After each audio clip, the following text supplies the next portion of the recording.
perasaannya tuh campur aduk sih, karena kan mungkin awalnya takut gitu, tapi lama-lama aku nggak tahu deh dok, kayaknya pertama kali mens tuh kayak bangga gitu rasanya kayak Kayaknya udah besar. gue tuh udah mens loh, rasanya tuh kayak semua teman-teman gue tuh tahu gitu kayak aku tuh udah mens gitu. Sebenarnya yang ideal ini kita angkat adalah karena kita punya banyak basic research sih Mbak. Gantilah pembalut 4-6 jam sekali, bukan kalau penuh.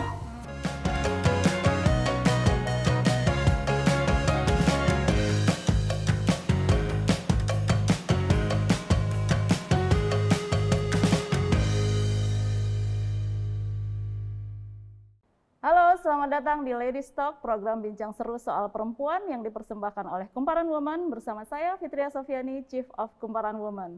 Ladies Talk episode kali ini akan mengangkat tema yang menarik sekaligus sangat dekat dengan kehidupan perempuan, yaitu tentang menstruasi. Setuju kan ladies semua bahwa menstruasi memang menjadi hal yang tak bisa dipisahkan dari kehidupan seorang perempuan? Meski begitu, topik menstruasi terkadang masih menjadi hal yang tabu untuk dibicarakan secara terbuka. Di berbagai tempat di dunia, menstruasi seringkali dikaitkan dengan sesuatu yang kotor dari perempuan, sehingga perempuan kerap mendapat stigma dan perlakuan negatif ketika sedang menstruasi. Di Indonesia sendiri, menstruasi memiliki berbagai sebutan yang dipakai untuk menyamarkan siklus bulanan ini.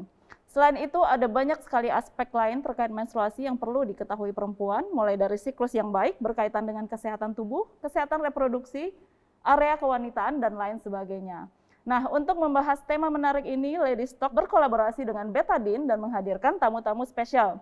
Sebagai brand yang memiliki rangkaian lengkap produk kebersihan dan kesehatan area kewanitaan, mulai dari untuk pemakaian sehari-hari dengan prebiotik, sampai saat red days atau gejala infeksi dengan antiseptik povidone iodine, Betadine Feminine Care memiliki kepedulian tinggi terhadap pentingnya perempuan memahami soal manajemen kebersihan selama menstruasi.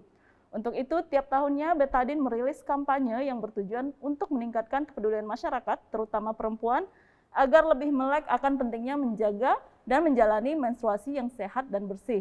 Di tahun 2021 ini, Betadine mempunyai kampanye Pilih yang Ideal yang bertujuan untuk mengedukasi pentingnya menjaga kesehatan dan kebersihan area kewanitaan dengan cara yang ideal, sesuai dengan kondisi atau kebutuhan masing-masing.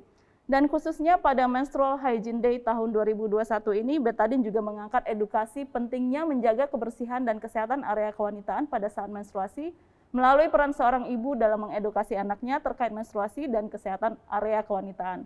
Hal ini perlu ditekankan agar anak perempuan tak salah informasi seputar kewanitaan dan juga untuk memutus rantai mitos yang sudah mengakar di masyarakat soal menstruasi. Untuk itu, dalam memperingati Hari Menstruasi Sedunia yang diperingati setiap tanggal 28 Mei, episode Ladies Talk Kumparan Woman kali ini akan membahas menstruasi secara mendalam bersama para tamu spesial yang sudah hadir di studio bersama saya di sini. Ada aktris Rachel Amanda atau biasa dipanggil Manda. Betul Mbak Fitria. Apa kabarnya Manda? Baik. Apa aja kegiatannya sekarang? Sekarang lagi persiapan suatu film, ditunggu aja nanti. Oke, baik, ditunggu ya. Dan juga ada Gisela Nurfitriani, Brand Manager Betadine. Halo Mbak Fitria. Apa kabar? Alhamdulillah baik. Baik sehat juga ya. Dan terakhir ada Dr. Mary Sulasri, seorang praktisi kesehatan dan sekaligus ibu dari 3 anak perempuan ya dok? Iya betul. Apa kabar dokter, juga sehat? Baik Mbak Fitria. Oke, nah kali ini kita akan ngobrolin mengenai segala hal tentang menstruasi, tapi pertama nih ada yang menarik kan, ternyata ada Hari Kebersihan Menstruasi Sedunia atau Menstrual Hygiene Day yang dirayakan tanggal 28 Mei setiap tahunnya. Nah, Betadine kan juga selalu campaign ya, Gisela, untuk Hari Kebersihan Menstruasi Sedunia. Kenapa Betadine selalu rutin merayakan hari ini, hari penting ini? Oke, jadi Menstrual Hygiene Day yang kita tahu tadi Mbak Fitria sempat sebut 28 Mei, itu sebenarnya setiap tahun kita mungkin bukan perayaan yang besar-besaran, tapi lebih ke arah untuk meningkatkan awareness kita terutama perempuan bahwa penting sekali loh untuk menjaga kebersihan area kewanitaan khususnya pada saat menstruasi. Jadi paling nggak setiap bulan kan kita menstruasi, paling nggak setiap tahun sekali Betadine ngingetin penting loh seperti itu. Jadi karena kami juga salah satu brand dengan memiliki rangkaian produk untuk area kewanitaan yang cukup lengkap, mulai dari sehari-hari sampai dengan pada saat menstruasi, makanya pilih yang ideal itu cocok banget dengan campaign kita bahwa memang kita harus pilih yang ideal untuk membersihkan area kewanitaan kita ideal pada saat menstruasi berbeda dengan pada saat sehari-hari. Nah, kita kan merayakan Hari Kebersihan Menstruasi Sedunia ini tanggal 28 Mei ya. Tapi ternyata itu tuh bukan tanggal sembarangan dipilih. Ada maknanya ya, benar ya, Dok? Mungkin dokter boleh menjelaskan kenapa sih, Dok? Oke, 28 Mei ya. Ya, itu sebenarnya berhubungan dengan siklus menstruasi itu sendiri. Jadi siklus menstruasi itu berkisaran setiap perempuan itu antara 21 sampai 35 hari. Average-nya atau rata-rata itu 28 hari. Sehingga dipilihlah tanggal 28.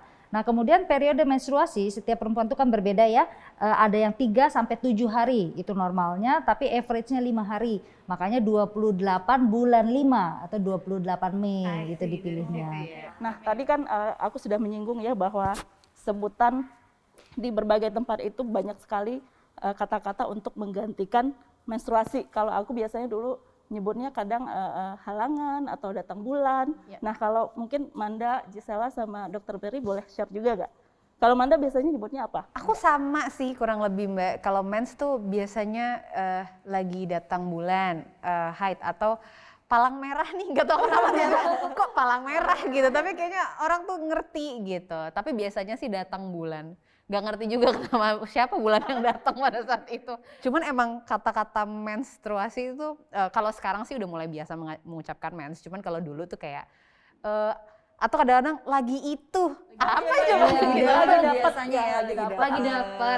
Biasanya dapat itu sih. Kalau dokter biasanya apa nih dulu, Dokter Mari? Kalau saya, karena saya ngajarin anak saya sih, kita selalu bilangnya mens. Jadi anak saya misalnya mau diajak ayahnya berenang gitu kan, aduh Pak lagi mens gitu. Jadi sudah terbiasa gitu, bilangnya mens. Kalau Gisela apa biasanya? Sama sih, paling lagi mes lagi dapat biasanya Lagi ya, dapet, agak sih. ininya.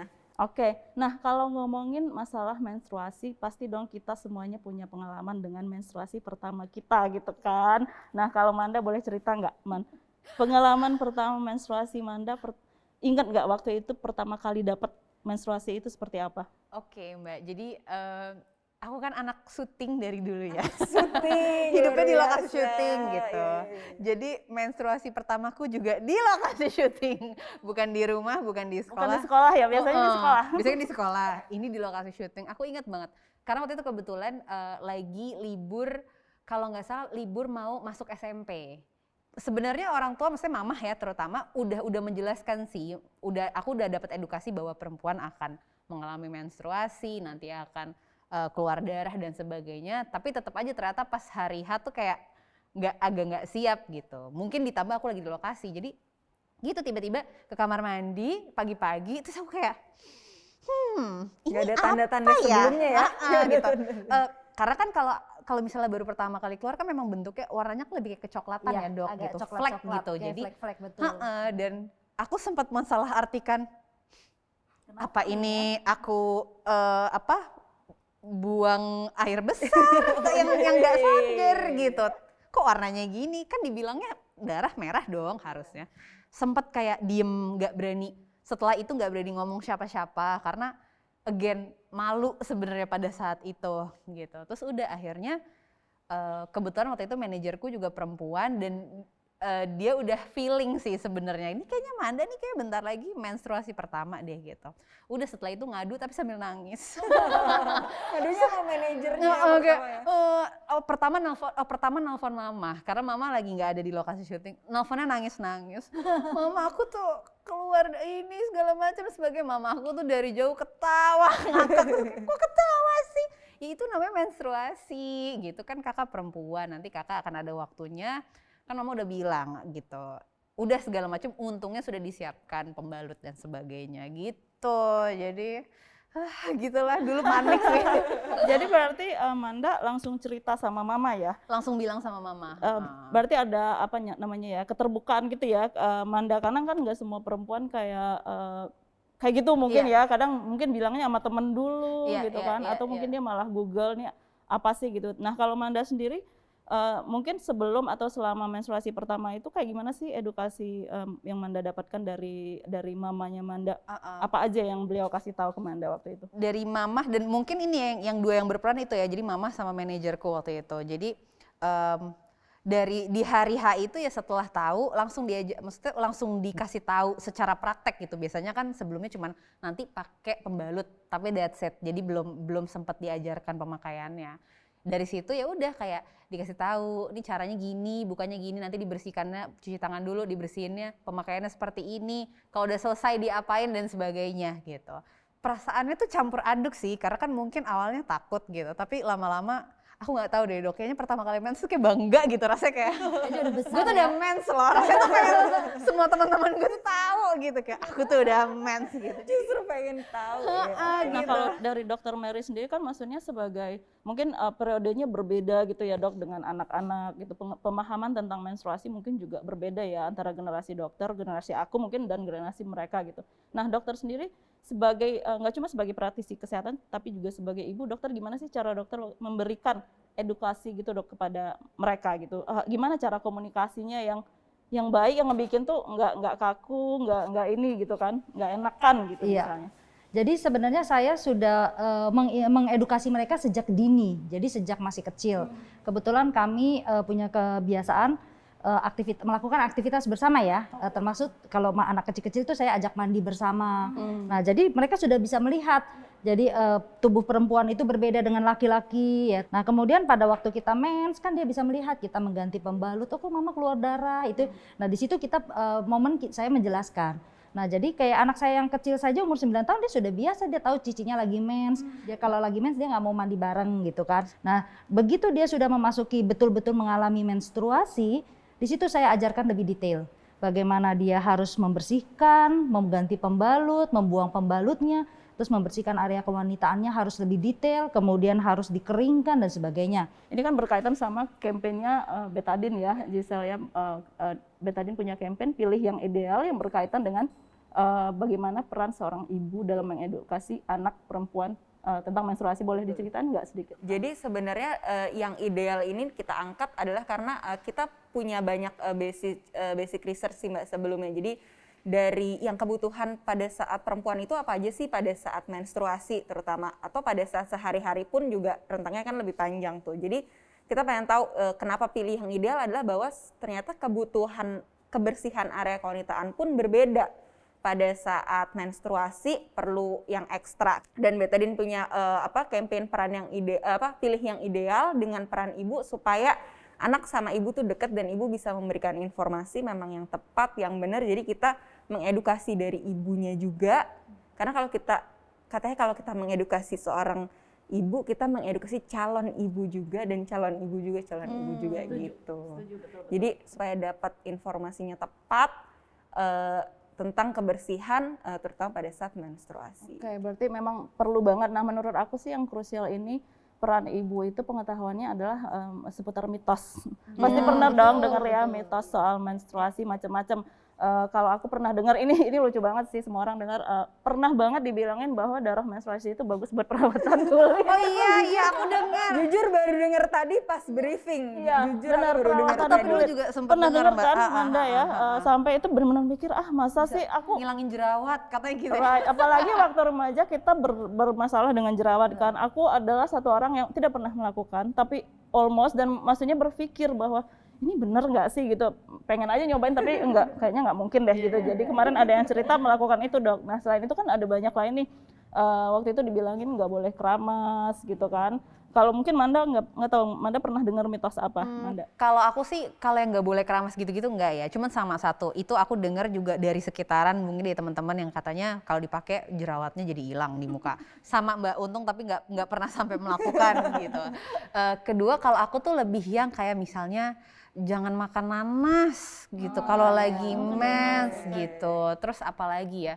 Itu sih gitu. Cuman untungnya mitos-mitosnya nggak banyak yang ada di sekitarku untuk tentang menstruasi. Dokter Mary bisa jelaskan dok, kalau mungkin dokter sendiri udah ketemu pasien banyak, terus tanya juga soal mitos.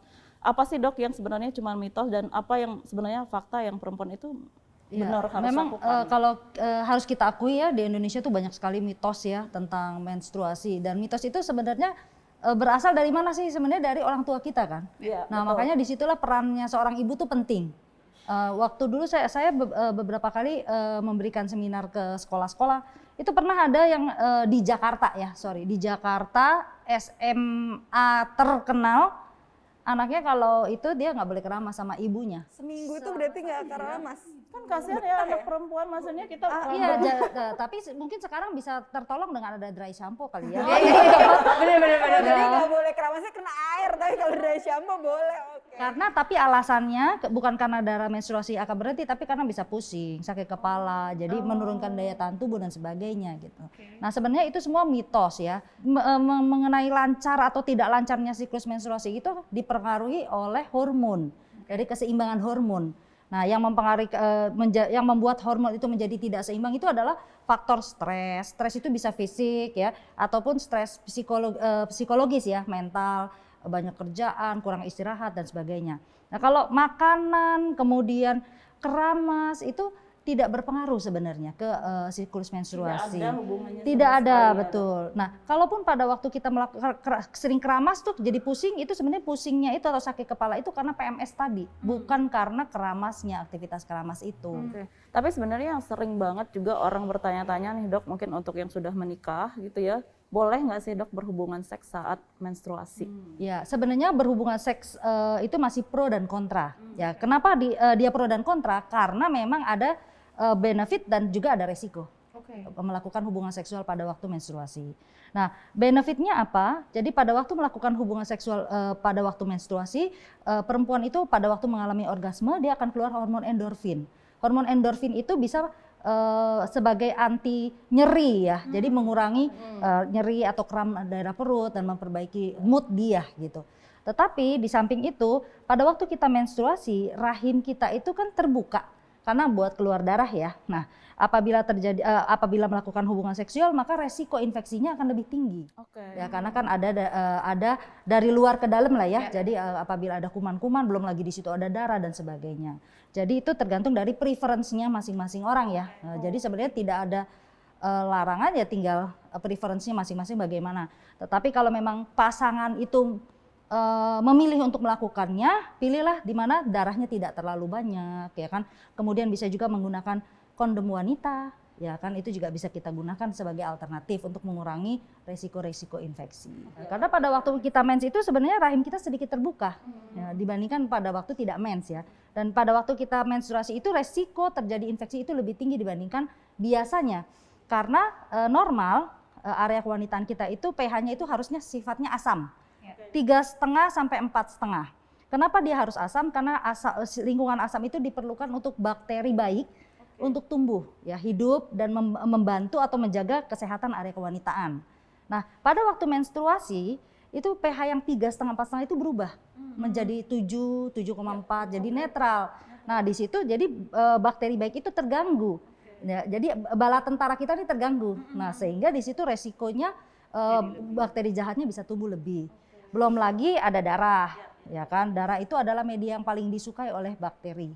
Nah, kemudian belum lagi ada pembalut, kelembapan tinggi, ya kan? Kalau nggak diganti dan sebagainya, itu semua resiko meningkatkan resiko terjadinya infeksi.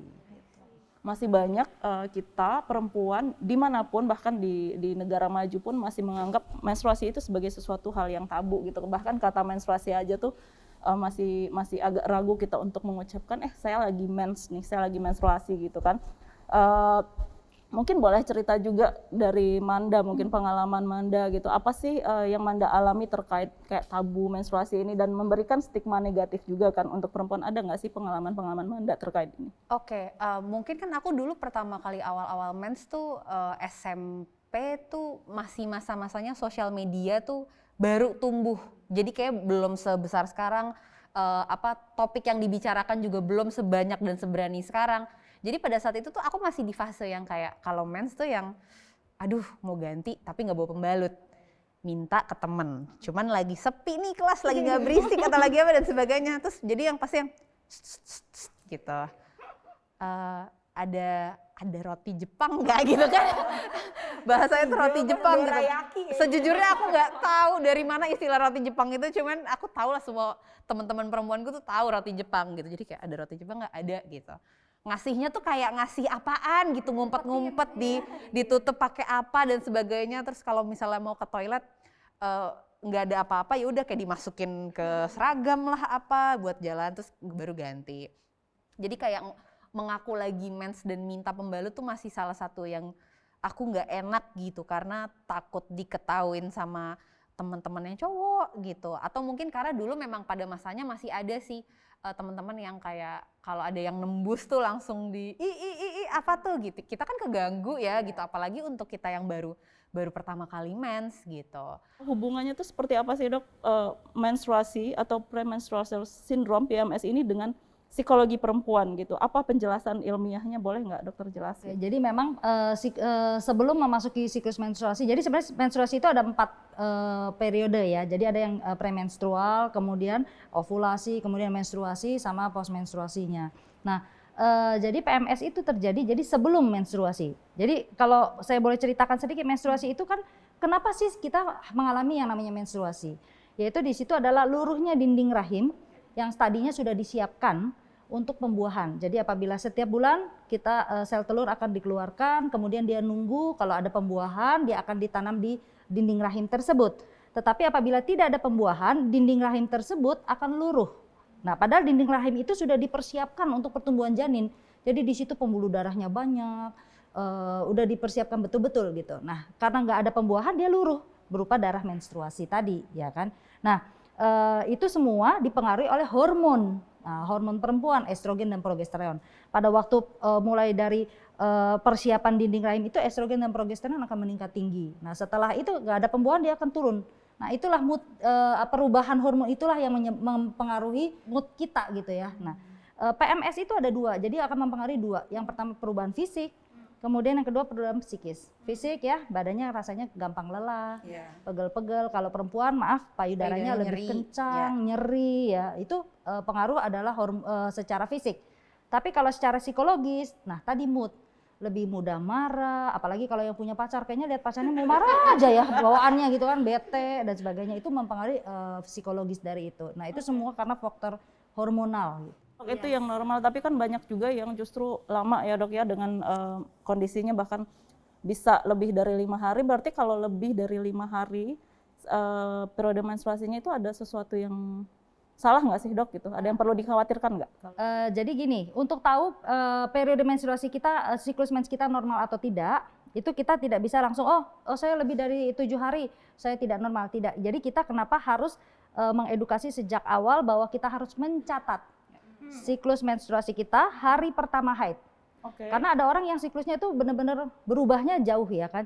Jadi setiap hari pertama kita ajari anak kita ya, kita buletin di kalender. Nanti bulan depannya kita buletin setiap bulan tuh. Nah, kemudian kita hitung dari hari pertama ke hari pertama berapa hari. Ini bisa misalnya 27, misalnya ini 30 hari, yang ini 28, yang ini 35. Kita average 3 bulan berturut-turut. Nah, itulah siklusnya. Jadi ada beberapa orang yang memang sangat teratur ya, 28 ya 28, tapi ada orang yang tidak teratur. Nah, jadi di situ baru, oh biasa saya 28 hari nih, udah average 28. Kok kali ini saya lebih cepat ya? Atau lebih lambat? Nah, dari situ baru kita bisa, oh ada sesuatu. Mungkin gitu. Nah, jadi nggak bisa pada saat itu mens tiba-tiba panjang banget terus kita langsung bisa bilang. Betul. There's something wrong ya gitu, harus dihitung berapa kali. Jadi kita ngamatin 3 bulan cycle. Iya, nah tapi ada, jadi kita selalu bilang gini, kapan kita yakin bahwa ini ada yang salah, ya kan? Yang pertama, ada 4 hal. Yang pertama, apabila siklus menstruasi kita itu memanjang jauh dari yang kita tahu. Kemudian yang kedua, memendek. Jadi selama 3 bulan berturut-turut kita tidak mengalami menstruasi. Kemudian pada waktu kita mengalami menstruasi disertai dengan sakit yang hebat. Sampai ada yang bisa guling-guling, pingsan dan sebagainya. Nggak bisa bangun segala macam Iya, katanya. kemudian yang keempat, kalau pada waktu menstruasi itu keluar darahnya itu bergumpal-gumpal. Nah, itu kita perlu aware. Jadi kita sebaiknya konsultasi ke dokter gitu pada 4 kondisi tersebut. Tapi kalau ngomongin warna darah menstruasi itu ada nggak sih dok indikasi, oh ini sehat atau enggaknya, itu bisa nggak? Ini pertanyaan ini aja ya dok, mungkin orang banyak sebenarnya sih bisa ya, tapi soalnya itu cukup subjektif ya kalau kita melihat. Tapi biasanya hari pertama darahnya dia segar karena darahnya baru keluar. Hari kedua dia akan mulai menggelap. Dan itu paling banyak hari pertama, kedua. Hari ketiga dia akan mulai berkurang. Nah, makin ke belakang, makin hari keempat dan kelima dia akan seperti coklat-coklat, bercak-bercak coklat gitu. Kadang udah hari ketujuh masih ada bercak, keluar bercak kayak seperti itu ya. Itu wajar gitu, normal, nggak apa-apa gitu. Kenapa sih Betadine begitu concernnya dengan soal edukasi menstruasi pada perempuan, terutama perempuan muda ini. Oke, sebenarnya sih karena kita memiliki tanggung jawab terutama di kebersihan dan kesehatan sebagai salah satu produsen untuk kebersihan dan kesehatan juga. Jadi dan menstruasi ini kayaknya tahap yang sangat penting, krusial bagi perempuan karena pada saat menstruasi tuh risiko infeksi kita meningkat. Jadi berbeda pada hari-hari biasanya. Mungkin kalau hari-hari biasanya kita cuman ngebersihin area keunetannya pakai air, pakai udah habis itu dikeringin, yang penting kering gitu. Tapi kalau pada saat menstruasi itu tuh kadang karena ada darah tadi kan, jadi sebenarnya risiko infeksi meningkat. Kemudian kita perlu antiseptik bila perlu untuk membersihkan itu memang lebih ekstra gitu. Jadi pada saat risiko tertentu, kadang mungkin juga ada beberapa yang kayak enggak kok biasa aja, tapi habis menstruasi tapi ternyata kok lebih kayak gatal-gatal apa segala macam. Nah itu mungkin yang jadi concern kita juga. Jadi menjaga kebersihannya itu jangan sampai pas jadi sakit, tapi kalau bisa sedini mungkin udah mulai ada tanda atau gejala, bahkan pada saat risiko itu udah kita tahu risiko itu meningkat sendiri, kita udah bisa mulai persiapan ekstra gitu. Jadi edukasi kita dari yang kecil, dari usia dini sampai ke ibunya tadi. Ya, penting juga ya edukasi, bahkan ibunya juga perlu edukasi ya Dok. Mungkin balik lagi tadi ke soal mitos, kita belum sempat bahas lebih lanjut. Boleh diceritain lagi nggak sih Dok, mitos-mitos apa yang sebaiknya tidak kita percayai? Oke. Gitu Ya. Dok. Tadi sebenarnya udah disinggung sama Amanda yang makan nanas tadi ya. Ya, sebenarnya nanas itu juga mitos ya. Sebenarnya nanas sendiri itu kandungannya bagus loh. Dia ada vitamin C, kemudian ada bromelin. Nah, bromelin ini bisa membantu mengurangi kram pada perut. Nah, tetapi memang karena dia ada vitamin C-nya, pada beberapa orang yang memiliki gangguan lambung itu bisa menyebabkan kembung dan sebagainya gitu. Jadi sebenarnya tidak ada hubungan makan nanas nanti jadi berkeputihan ya kan biasanya orang bilang biasanya gitu. jadi keputihan. Nah, keputihan itu sebenarnya ada dua macam. Ada yang fisiologis, itu yang karena disebabkan memang dihasilkan yang memang alami ya, dialami setiap perempuan karena area kewanitaan kita memang selalu berlendir. Ya, itu lendir itu punya fungsi sebenarnya untuk membuang sel mati, bakteri dan sebagainya. Nah, kemudian ada yang tidak fisiologis. Jadi ini yang tidak normal, yaitu keputihan yang disebabkan oleh kuman. Kumannya bisa jamur atau bakteri atau protozoa. Nah, jadi kembali lagi tadi ke nanas. Jadi keputihan atau lendir itu bukan karena nanas gitu loh. Sama ini sih Dok, biasanya kan kalau tadi Dokter Mary sempat nyinggung keputihan ya sebentar. Biasanya kalau emang kayaknya dulu-dulu kalau sebelum menstruasi itu kayak kita nggak pernah ngerasa ada keputihan gitu ya. Tapi setelah menstruasi tuh kayak bener tadi kayak titik balik perempuan udah sejak menstruasi ada banyak masalah-masalah. Itu sebenarnya ada hubungannya nggak sih Dok kalau keputihan sama menstruasi yang kurang bersih atau gimana sih sebenarnya? Berhubungan. Nah, jadi kita kan tahu dulu ya tadi ya, keputihan ada dua, fisiologis atau yang tidak normal, yang normal atau yang tidak normal. Nah, keputihan yang tidak normal ini yang harus kita hati-hati, biasanya terjadi karena kurang bersih menjaga area kewanitaannya. Misalnya pembalutnya belum kalau anak sekolah terutama ya remaja putri pulang dari berangkat pagi pakai pembalut, pulang ke rumah malam ya dengan ekskul dan sebagainya baru ganti. Nah, begitu buka baunya nggak sedap, kemudian disertai gatal dan sebagainya, itu bisa memicu terjadinya keputihan. Jadi keputihan yang disebabkan oleh adanya infeksi kuman di situ. Nah, jadi itu sangat berhubungan ya, keputihan yang tidak normal itu berhubungan dengan kebersihan. Bagaimana kita menjaga kebersihan area kewanitaan kita khususnya selama menstruasi. Oke, nah ini kita langsung masuk ke pertanyaan penting sih Dok, sebenarnya bagaimana sih cara kita yang paling tepat untuk menjaga kesehatan tubuh dan terutama area kewanitaan kita selama menstruasi. Dan boleh juga nanti Dok ketika nggak menstruasi, karena nggak cuma pas menstruasi aja kan dijaga gitu. Boleh nggak sih Dok langsung dikasih beberapa tips? Oke, jadi sekarang khusus untuk menstruasi ya. Jadi selama menstruasi tadi sudah disinggung kalau menstruasi itu resiko infeksi meningkat dibandingkan yang tidak menstruasi. Nah, di situ kita harus ekstra. Yang pertama ganti pembalut. Ganti pembalut itu harus sering, 4 sampai 6 jam ya, minimal 4, maksimal 6 ya. Ini sangat penting terutama remaja putri nih. Karena kenapa? Anak yang remaja putri yang baru pertama kali mengalami mens itu biasanya darahnya sedikit. Enggak kayak yang mungkin yang sekarang kayak kita gitu, tapi dia darahnya sedikit.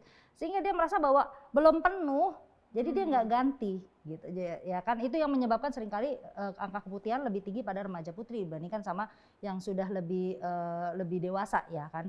Nah, itu penting kita mengedukasi bahwa gantilah pembalut 4 sampai 6 jam sekali, bukan kalau penuh. Nah, itu satu. Nah, kemudian caranya waktu mengganti pembalut. Sebelum mengganti pembalut dan sesudah mengganti pembalut, kita biasakan mencuci tangan. Ya kan, cuci tangan yang bersih, apalagi sekarang lagi musim seperti ini ya, sebaiknya cuci tangan tuh betul-betul cuci tangan ya. Jadi jangan yang cuci tangan kayak di restoran ya. Nah, jadi betul-betul cuci tangan. basah ya, Iya, betul. Jadi cuci tangan menggunakan sabun. Kalau saya sih lebih senang sabun yang mengandung antiseptik malah ya kan, lebih yakin gitu kan. Nah, kemudian pada waktu kita mengganti pembalut, biasanya anak-anak cuma ganti buang pasang lagi. Ya kan, nah sebenarnya kita harus membersihkan area kewanitaan kita. Karena daerah tersebut pasti ada darah kalau kita perhatikan. Apalagi kalau yang banyak sampai kemana-mana. Nah, itu harus kita bersihkan ya dengan air dan sabun pembersih kewanitaan yang memang disesuaikan dengan kondisi pada waktu menstruasi. Nah, kemudian setelah dibersihkan itu kita harus keringkan. Ya, karena kan supaya tidak menambah kelembapan. Ya, keringkan baru kita pasang pembalut baru. Nah, itu yang paling penting. Nah, kemudian pembalut juga jangan didobel-dobel. Ya kan ada yang males double aja. Ada ya loh, aku ada. Nggak usah ganti, pasang baru lagi di atasnya. Astaga. Ya, ada juga yang begitu. Nggak makin tebel celananya. Memang pembalut yang bekas itu kita juga harus ajari anak-anak kita untuk membuangnya. Karena ada darah itu sumber kuman. Jadi kalau dia terbuka begitu aja mengundang laler dan sebagainya, sehingga akan menimbulkan mengkontaminasi orang lain ya, kita khawatirkan. Jadi kalau memang kita tidak bisa cuci, dilipat, dibungkus. Kalau nggak ada koran, kita nggak bawa kertas, bungkuslah pakai tisu atau apapun supaya tidak mengkontaminasi. Saya selalu ajarkan anak saya, begitu kamu masuk kamar mandi umum, jangan tinggalkan jejak buat orang lain. Nah, itu yang saya ajarkan ke mereka. Jadi kamu harus bersihkan, baru kamu keluar. Gitu. Sekali lagi enak banget ya punya ibu seperti Dokter Mary yang udah bisa benar-benar tahu gitu ya apa yang harus dilakukan oleh anak perempuan ketika menstruasi. Nah, kalau Manda sendiri dulu mungkin sebelum umur segini Manda waktu itu seberapa aware sih Manda dengan cara menjaga kebersihan selama menstruasi ini, terus waktu itu mengganti pembalut, seperti apa yang Manda lakukan waktu itu? Ini mungkin aku agak pengakuan dosa ya ke Dokter Mary ya.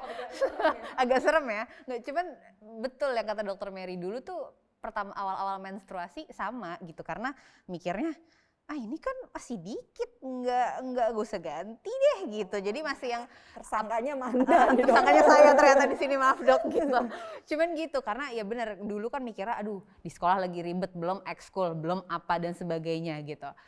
Sampai makin besar ya mungkin karena mengalami sendiri kali kok lama-lama nggak nyaman kalau misalnya nggak ganti rutin gitu. Terus ya ditambah juga sekarang edukasinya juga mungkin lebih di mana-mana, bisa ada di sosial media atau mungkin antara obrolan sesama perempuan sama teman-teman tuh udah mulai yang kayak lo ngerasa gini nggak sih kalau nggak ganti, nggak apa dan sebagainya. Barulah dari situ Mbak mulai kayak oke, ternyata ada waktu-waktu ideal untuk mengganti pembalut 4 sampai 6 jam. Terus bahwa pentingnya juga untuk misalnya kayak aku bawa tisu basah khusus untuk pembersih area kewanitaan gitu. Apalagi kalau kerjaanku kan kalau di lokasi syuting tuh kita nggak bisa milih tempat ya Mbak gitu. Jadi mau di mana aja udah harus siap gitu. Emang kesadarannya makin dewasa makin ada sih. Ini tuh pas banget tadi dokter udah sebut juga sama Manda, Betadine kan melakukan ada riset gitu ya, Gisela, bahwa hanya 50% perempuan yang tahu bahwa mereka harus mengganti pembalut itu setiap 4 sampai 6 jam sekali, dan hanya 63% perempuan yang mengerti soal kebersihan manajemen menstruasi. Kemudian yang mengkhawatirkannya lagi adalah hanya 1 dari 2 perempuan yang tahu bahwa kita harus mencuci tangan sebelum dan sesudah menstruasi. Boleh dijelaskan sedikit nggak dari Gisela mengenai Sebenarnya itu adalah research-nya dari Burnett Institute, udah lama sih dari tahun 2015. Nah itu dia kayak kita cari-cari lagi riset tuh yang terbaru aja tahun 2015. Berarti maksudnya kesadaran makin kesini tuh sebenarnya tentang menstruasi masih sedikit gitu. Makanya kenapa kita setiap tahun berusaha, mungkin bukan merayakan perayaan yang besar-besaran, tapi perayaan di sini mungkin lebih kayak meningkatkan awareness atau bahwa kita ngingetin lah, paling nggak kita setiap tahun ngingetin bahwa kebersihan menstruasi itu penting. Makanya kita selalu bikin campaign di Menstrual Hygiene Day itu. dari riset-riset itu yang dilakukan kalau nggak salah itu di beberapa sekolah di Indonesia, di SMP dan SMA, usia yang sudah menstruasi. Nah di situ banyak tuh ternyata yang kayak tadi 1 dari 2. Berarti kalau kita di sini antara aku atau Mbak Fitri gitu ya. Tapi kita udah, berarti udah meningkat harusnya ya. Siapa nih yang gak cuci tangan? Kayak gitu-gitu. Jadi ternyata ya banyak fakta-fakta, makanya kita sekali lagi memang kita berusaha sedini mungkin untuk edukasi. Apalagi sekarang juga dari sosial media juga udah banyak. Jadi tapi kita tetap berusaha walaupun dari sosial media, berusaha memang dari sumber yang terpercaya, sumber yang kredibel, memang ada base research-nya gitu, memang benar, memang sesuai gitu untuk mengedukasi gitu. Nah, terkait dalam mengatur dan menjaga kebersihan area kewanitaan selama menstruasi ataupun tidak menstruasi, kan Betadine punya banyak range produk nih yang bisa dipakai oleh perempuan. Boleh dijelaskan nggak, Gisela, apa aja sih produk pembersih kewanitaan yang tepat dipakai saat red days? Nanti dokter juga boleh dijelaskan ya, Dok, untuk tipsnya. Betadine ini memiliki rangkaian lengkap untuk pembersih area kewanitaan. Jadi mulai dari yang sehari-hari sampai dengan menstruasi. Dan makanya kita bikin campaign yang ideal itu karena berbeda nih situasi dan kondisinya. Ideal pada saat menstruasi dengan ideal pada saat sehari-hari, kebutuhan di area kewanitaan kita itu cara menjaganya beda. Kalau yang sehari-hari nih, kita memiliki beberapa rangkaian produk juga banyak. Kalau yang kayak di meja ini, teman-teman bisa lihat ada Betadine Feminine Wash Foam. Ini bentuknya foam, terus juga sudah dengan antioksidan, Tricare formula, kemudian juga ada Gentle Immortal untuk anti odornya juga. Kemudian kalau misalnya teman-teman terbiasa dengan dari dulu tuh daun sirih ya, Dok, kayaknya udah terkenal banget ya. Nah, kita juga ada Betadine Feminine Wash Natural dengan daun sirih. Keduanya ini kalau untuk sehari-hari yang paling penting dari kita adalah ada prebiotiknya nih yang paling bikin berbeda dari yang lain. Karena prebiotik ini adalah tujuannya dia memberi makan si probiotik atau bakteri baik yang ada di area kewanitaan kita itu supaya dia tumbuhnya lebih baik ya, Dok. Jadi kasih makan gitu ya. Nah, jadi yang mungkin yang berbeda dari pembersih area kewanitaan lain itu adalah karena itu tadi punya prebiotik yang pasti udah pH balance, kemudian sudah lolos uji dermatologis juga. Jadi nggak perlu ragu kayak ini sabunnya gimana sih, ini sabun benar atau enggak? Nggak perlu takut karena memang sudah diformulasikan khusus memang untuk area kewanitaan. Terus kita juga ada on the go gitu. Jadi sehari-hari pada saat di rumah, pada saat di luar pun kalau misalnya nggak ada air atau kita biasa insecure ya airnya kok kayaknya nggak meyakinkan gitu. Nah kita punya wipes, jadi dia tisu untuk pembersih area kewanitaan, jadi nggak perlu pakai air dan dia flushable, biodegradable. Jadi kalau misalnya nggak ada tong sampah juga, misalnya mau di flush langsung juga bisa, atau kalau dibuang pun tidak mencemari lingkungan kok, nantinya dia terurai dengan sendirinya. Nah itu pada saat sehari-hari. Tapi yang kita mulai banyak kampanye juga ajarin juga adalah kebersihan ekstra pada saat menstruasi. Nah, pada saat menstruasi itu biasanya risiko infeksi meningkat.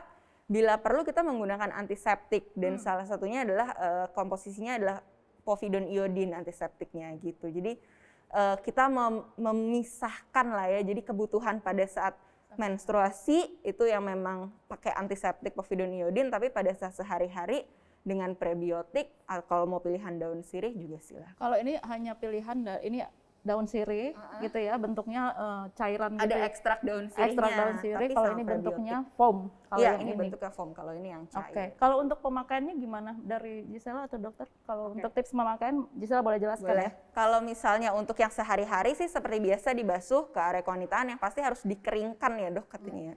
Dibasuh dengan air bersih, kemudian dikeringkan. Kalau yang pada saat menstruasi atau ada gejala infeksi dengan antiseptik itu juga dibasuhkan. Pada saat menstruasi dibasuhkan, kemudian dikeringkan. Tapi kalau pada saat terjadi iritasi dengan antiseptik povidone iodine itu, satu tutup botol kecilnya itu ada tutup botol, tutup botol kecil itu dilarutkan dengan air, kemudian dibasuhkan, didiamkan sekitar 1 menit.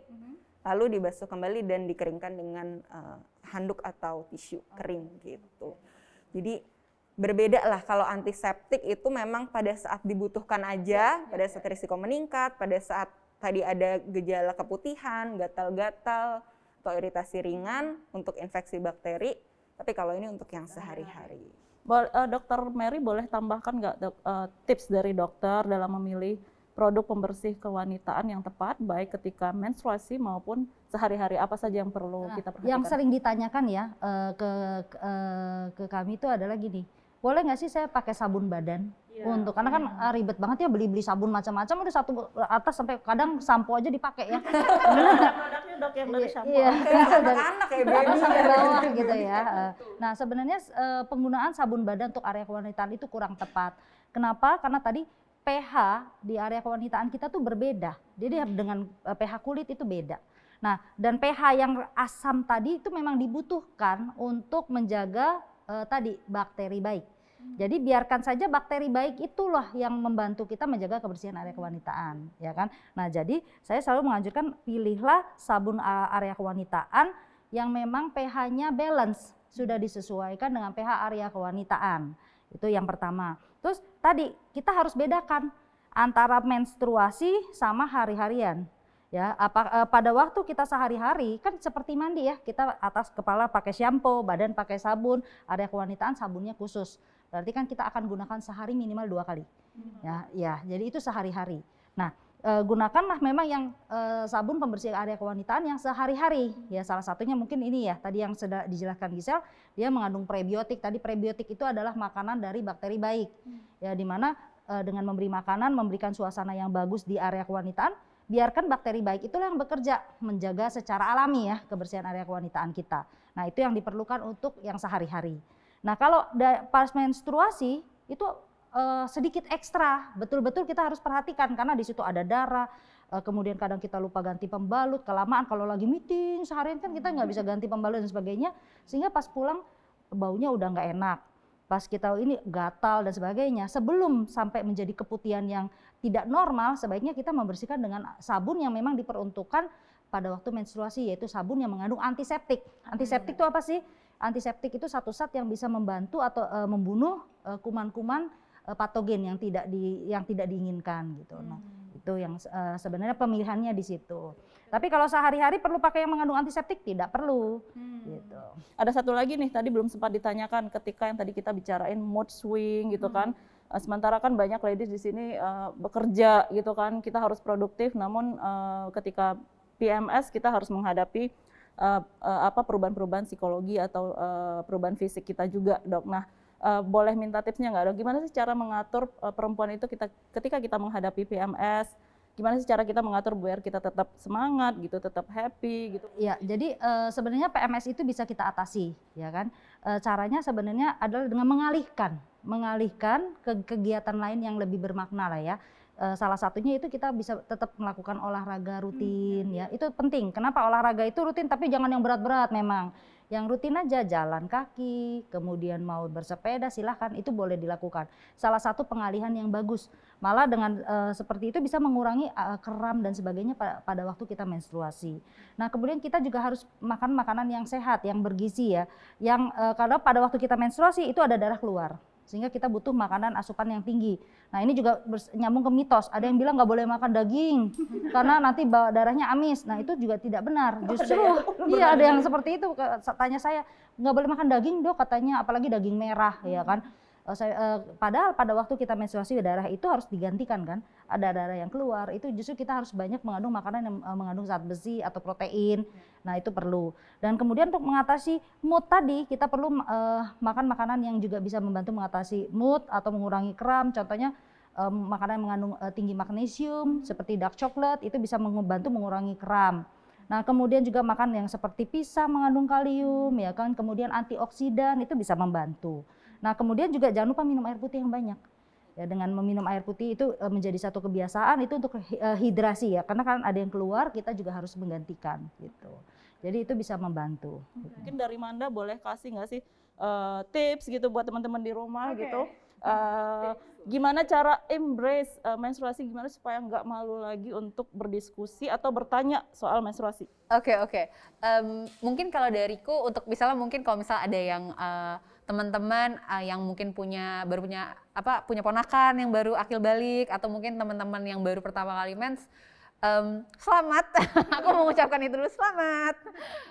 Karena kita dikasih kesempatan, maksudnya kita diberikan oleh Tuhan tubuh yang kita punya kesempatan mengalami menstruasi, di mana itu juga akan mempersiapkan kita nantinya kalau ketika mau punya anak kelak pada waktunya gitu. Nah, mungkin awalnya mengerikan tapi jangan takut karena itu suatu proses yang sangat normal, sangat biasa dan seharusnya itu bukan sesuatu yang ditutup-tutupi karena semua perempuan akan mengalaminya dan apa ya, mudah-mudahan sih teman-teman yang sekarang lebih bisa speak up lagi tentang menstruasi, tentang hak-haknya sebagai perempuan ketika menstruasi, mau mengakui bahwa kalau misalnya ada keluhan gitu, nggak apa-apa dibicarakan aja, lebih rajin untuk kulik-kulik lagi tentang menstruasi, kayak apa sih, dan harus tahu tentang tubuh sendiri, plus jaga kebersihan. Ini aku ngomong ke kalian, sebenarnya ngomong ke aku juga gitu, jadi kita sama-sama belajar aja gitu sih. Dari Gisela ada buat para ladies di rumah? Kalau dari aku yang pasti dengan adanya kita memperingati atau paling nggak kita menambah awareness teman-teman perempuan khususnya pada menstrual hygiene day atau hari kebersihan menstruasi supaya teman-teman bisa lebih aware lagi pada saat menstruasi itu kita butuh menjaga kebersihan dengan ekstra. Kalau sesuai dengan campaign Betadine Pilih yang Ideal itu maksudnya adalah kita harus memperhatikan yang ideal buat kita pada saat menstruasi. Kita butuh menjaga kebersihan area kewanitaannya itu dengan antiseptik.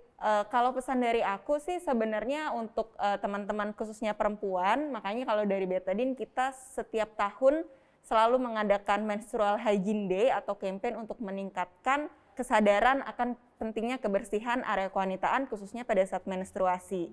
Dan pilih yang ideal itu adalah maksudnya pada saat menstruasi, idealnya kita tuh berbeda dengan pada saat sehari-hari. Karena pada saat menstruasi itu risiko infeksi yang terjadi di area kewanitaan kita meningkat. Jadi kita butuh antiseptik untuk membersihkan area kewanitaan kita, sedangkan pada sehari-hari pilihan yang ideal kita tentunya sesuai dengan kebutuhan kita termasuk mungkin dengan adanya prebiotik dan juga daun sirih, antioksidan dan sebagainya. Terus kalau masalah malu kayaknya nggak perlu malu ya. Justru sebenarnya bisa speak up dari awal karena tadi aku bilang kalau kita bisa mengatasi ada masalah misalnya dari menstruasi awal-awal kok ada kok ada sesuatu hal yang aneh nih. Apakah ini sebuah kelainan atau sakit? Nah itu kita harus speak up dari awal supaya bisa diatasi sejak awal, sejak dini. Termasuk peran ibu juga tadi itu. Jadi mulai jangan cuma nanya-nanya mas sosmed aja terus, tapi mulai nanya-nanya sama ibunya juga supaya ibu kita juga hubungannya lebih dekat. Terus karena sama-sama perempuan kan, jadi harus Ibu yang lebih memahami betul, gitu ya. betul. Thank you Gisela. Kalau dari dokter? Jadi kalau dari saya, jadi saya mau mengingatkan kembali tips ya yang harus selalu diingat ya, menjaga kebersihan area kewanitaan itu ada 2. Yang pertama pada waktu menstruasi, yaitu jangan lupa kita harus mengganti pembalut setiap 4-6 jam sekali, bukan kalau penuh ya kan. Nah kemudian biasakan cuci tangan sebelum dan sesudah mengganti pembalut. Nah pada waktu kita mengganti pembalut, biasakan membersihkan area kewanitaan kita ya dengan sabun pembersih area kewanitaan yang memang diperuntukkan selama menstruasi ya. Kemudian setelah itu jangan lupa keringkan baru pakai pembalut yang baru ya. Nah itu prosedur yang harus betul-betul kita ingat ya, yang harus kita jalani. Kalau sehari-hari itu kita harus biasakan yang pertama arah membersihkannya. Jadi biasakan arah membersihkannya dari depan ke belakang, itu kita harus tahu ya. Jadi jangan bolak-balik. Nah kemudian yang kedua, setiap kali kita ke toilet habis buang air kecil ataupun basah itu kita harus selalu keringkan dengan pengering yang sekali pakai buang ya. Tisu apalah, jangan pakai handuk kemudian kita gantung lagi ya. Nanti orang lain pakai buat muka, lupa ya kan. Nah itu jadi pakai yang sekali pakai langsung buang. Nah kemudian gantilah pakaian dalam apabila basah atau lembab tidak nyaman segera ganti. Nah edukasi ini yang sehari-hari bisa kita lakukan sejak anak kita usia dini. Itu akan memudahkan kita pada waktu remaja itu dia sudah terbiasa. Jadi dari kecil ajarkan anak kita begitu sudah bisa toilet training, ajarkan setiap habis ke toilet ya Dek, jangan lupa cuci tangan sebelum dan sesudah ke toilet. Kemudian jangan lupa setiap ke toilet dikeringkan ya. Terus ceboknya juga kita ajarkan.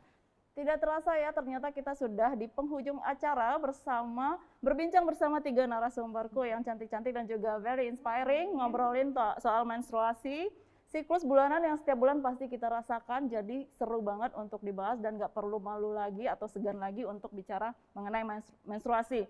Nah, itu dia tadi ladies, sesi perbincangan kita mengupas tuntas soal menstruasi. Terima kasih Amanda. Sama-sama. Bukan Bu Fitria, Rachel. Terima kasih juga sudah mengajakku ke sini.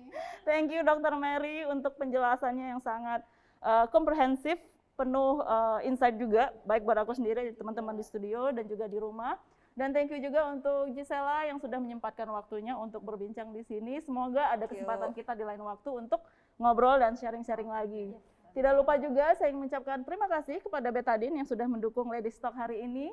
Betadine Feminine Care, rangkaian lengkap untuk kebersihan dan kesehatan area kewanitaan, mulai dari sehari-hari dengan prebiotik sampai saat red days atau gejala infeksi dengan antiseptik povidone iodine.